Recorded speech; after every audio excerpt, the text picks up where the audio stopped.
Have you ever wondered if heaven is for real?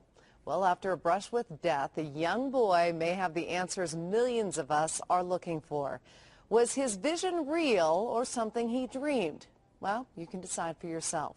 Natalie Tisdale tells us why people are so interested in this little boy from Nebraska. I remember Jesus.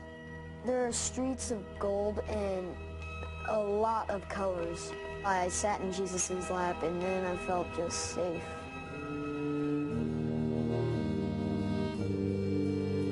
It sounded like a story dreamed up by a little boy, but to understand what Colton Burpo said, you have to hear what he did.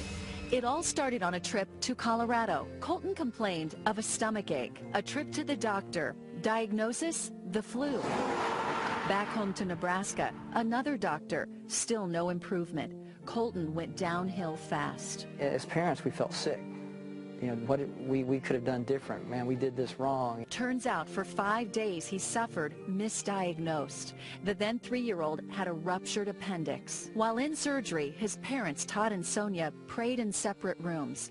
They thought they had lost him. Miraculously, after a difficult recovery, Colton survived. But his story is far from over. There were things Colton did and things he said after the surgery that were out of the ordinary.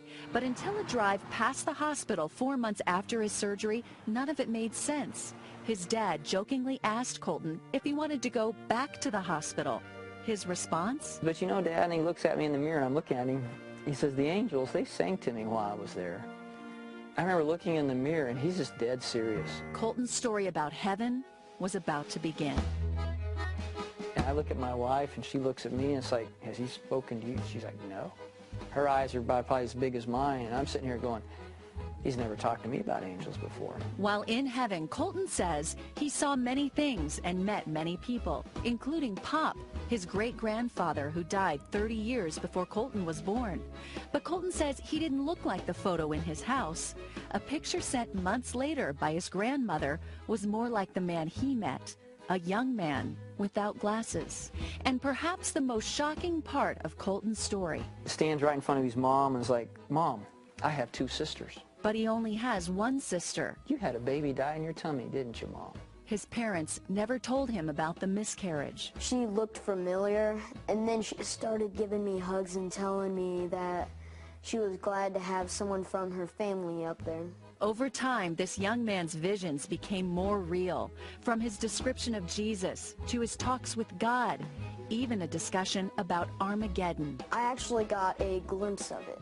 Now, how does a kid make that up? The Burpo family accepted and embraced their little boy's unbelievable story. Todd Burpo is a pastor here in Imperial, Nebraska, population 1,800. Many people here know about Colton's story. In fact, they've encouraged Todd to write a book about it. He did. Here it is. It's a New York Times bestseller. It wasn't something Todd wanted to do or even knew how to do, but he did exactly what he did the night Colton laid on that table near death. He prayed. God, if this is really you, I kind of laid my fleece out and I said, you know, I don't know how to publish a book, but if you really want me to do this, you're going to have the publishing industry find me. And it wasn't long before that actually happened. So far, 500,000 books have been printed. Bookstores across the country are trying to get more copies. They're on ebook readers, audio tape. There's even talk of a movie. It's a lot for this small-town family. We never imagined it to go where it is. There's a peace I've come to know. As for Colton, he's a pretty straightforward 11-year-old. He likes music, he wrestles, and he prays to the God he describes as God. He's the biggest one in heaven. He can hold the earth in his hands. I don't know why God picked us. We're just normal people, but God did a remarkable miracle for us. Natalie Tisdale, Fox 31 News.